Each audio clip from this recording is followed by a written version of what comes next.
So ఏంటో chance topic వచ్చి AP EAMCET 2024 సంవత్సరం మనకు కౌన్సిలింగ్ డేట్స్ అయితే ఎప్పుడు రిలీజ్ చేస్తే మనకు అప్డేటెడ్ అనేది చాలామంది అడుగుతున్నారు. సో దానికి సంబంధించి వీడియో డీటెయిల్ చెప్తాను. వీడియో ఎండ్ వరకు చూడడానికి ట్రై చేయండి. సో వీడియో లైక్ చేయలేదు, సో ప్లీజ్ లైక్ చేయండి. 100 లైక్ స్టార్ట్ చేసిన ప్లీజ్ లైక్ చేయండి. సో మన అప్డేట్‌లోకి వెళ్ళిపోతే మనకు మెయిన్‌గాను ఈ యొక్క కౌన్సిలింగ్ సంబంధించి అయితే నేను వచ్చేసి హెల్ప్‌లైన్ వాళ్ళకైతే కాల్ అయితే చేశాననమాట. ఒక 2 ఆర్ 3 టైమ్స్ అయితే కాల్ చేశాను. కాల్ చేసిన వాళ్ళు ఏంటంటే డిఫరెంట్ నంబర్స్ కూడా కాల్ చేసినా వాళ్ళు ఏం చెప్తున్నారంటే మనకు ఎటువంటి రెస్పాన్స్ కూడా ఇవ్వట్లేదు. మనకైతే నెక్స్ట్ వీక్‌లో అయితే రిలీజ్ చేస్తామని చెప్తున్నారు. అంటే మనకి ఏదైతే నెక్స్ట్ వీక్ ఎంత ఉంటుందో ఈ యొక్క ఎండింగ్‌లో అయితే రిలీజ్ చేస్తారు. దీనికి సంబంధించి మనకి ఏదైతే ఫేజ్ 2 డిక్లరేషన్‌కి సంబంధించి రిజల్ట్స్ అయితే ఉన్నాయో అవి కూడా మనకి ఒక 25థ్ లోపు అయితే రిలీజ్ చేస్తామని అయితే చెప్తున్నారు. వాళ్ళకి సంబంధించి ర్యాంక్స్ అనేవి. సో ఇదనమాట మనకొచ్చిన అప్డేట్. ఏమైనా డౌట్స్ ఉంటే కామెంట్ చేయండి. అండ్ మెయిన్‌గా వచ్చి మనకు కౌన్సిలింగ్‌కి ఎటువంటి డాక్యుమెంట్స్ అయితే రెడీ చేసుకోవాలి అనేది మన సబ్స్క్రైబర్‌లో చాలామంది అయితే అడుగుతున్నారు. సో దానికి సంబంధించి నేను చెప్తాను. ఇక్కడైతే ఈ యొక్క డాక్యుమెంట్స్ అన్నిటిని కూడా ఈ యొక్క కౌన్సిలింగ్ స్టార్ట్ అయ్యేలోపు వాటన్నిటిని కూడా రెడీ అయితే చేసుకోండి. ఒకవేళ ఓల్డ్ అయితే వాటినైతే రెన్యువల్ అయితే చేయించుకోండి. సో ఇక్కడ చూడండి మనకు మెయిన్‌గా వచ్చి అయితే ఈ యొక్క సర్టిఫికేట్స్ అన్నిటిని కూడా ఒక స్క్రీన్ షాట్ అయితే తీసుకోండి.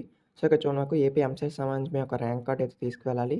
అలాగే ఏపీ ఎంసెట్ సంబంధించి మీ యొక్క హాల్ టికెట్, మీ యొక్క ఎంపీసీ సంబంధించి ఏదైతే మార్క్ లిస్ట్ మెమో ఉంటుందో దాన్నైతే తీసుకువెళ్ళాలి. అలాగే కిందన చూసుకుంటే మీకు డేట్ ఆఫ్ బర్త్ అదైతే తీసుకువెళ్ళాలి. అలాగే మీ యొక్క ట్రాన్స్‌ఫర్ సర్టిఫికేట్ టీసీ అయితే తీసుకువెళ్ళాల్సి ఉంటుంది. అలాగే మీ యొక్క స్టడీ సర్టిఫికేట్ 6థ్ టు ఇంటర్ లోపు ఉండేది తీసుకువెళ్ళండి.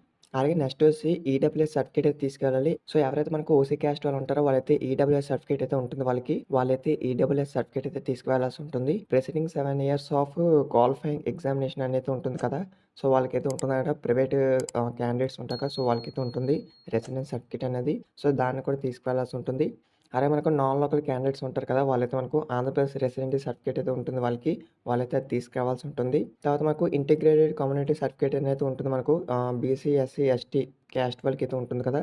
సో వాళ్ళకైతే ఉంటుంది. మనకి ఇక్కడ ఓబీసీ నాట్ ఓబీసీ సర్టిఫికేట్ అనేది ఇక్కడ ఇవ్వడం జరిగింది. డిక్లేర్ చేశారు. సో ఇంటిగ్రేటెడ్ కమ్యూనిటీ సర్టిఫికేట్ అయితే ఉంటుంది. అది తీసుకువెళ్ళాలి. అలాగే మనకు క్యాస్ట్ అండ్ ఇన్‌కమ్ సర్టిఫికేట్ కూడా తీసుకువెళ్ళాలి. ఎందుకంటే మీకు ఫీజ్ రీయింబర్స్ కావాలంటే క్యాస్ట్ అండ్ ఇన్‌కమ్ తీసుకువెళ్ళాలి. అలాగే మీ యొక్క రేషన్ కార్డ్ కూడా తీసుకువెళ్ళాలి. తర్వాత మీకు ఇక్కడ లోకల్ స్టేటస్ సర్టిఫికేట్ అనేది ఉంటుంది. సో దాన్ని కూడా తీసుకువెళ్ళాల్సి ఉంటుందన్నమాట. సో ఇదనమాట టోటల్‌గా ఈ యొక్క 12 సర్టిఫికేట్స్‌ని అయితే మీరు కరెక్ట్‌గా రెడీ అయితే చేసుకోండి. ఒకవేళ మీకు ఏమైనా డౌట్స్ ఉన్నా కింద కామెంట్ చేయండి, రిప్లై ఇస్తాను. సో ఒకవేళ ఓల్డ్ అయితే మీరైతే వీటిని అన్నిటిని కూడా అప్డేట్ అయితే చేసుకోండి. రెన్యువల్ చేయించుకుంటే సరిపోతుంది. సో ఇదనమాట మనకు కౌన్సిలింగ్ సంబంధించి మీరు డాక్యుమెంట్స్ అయితే సబ్మిట్ చేయాల్సింది సర్టిఫికేట్ వెరిఫికేషన్‌కి. సో ఇంకేమైనా డౌట్స్ ఉన్నా కామెంట్ చేయండి. సో వీడియోని వచ్చేసి మీ ఫ్రెండ్స్‌కి కూడా షేర్ చేయండి. వాళ్ళకి ఇన్ఫర్మేషన్ అయితే చాలా యూజ్ అవుతుంది కాబట్టి వాళ్ళకి ఈ వీడియోని షేర్ చేయండి. Thank you.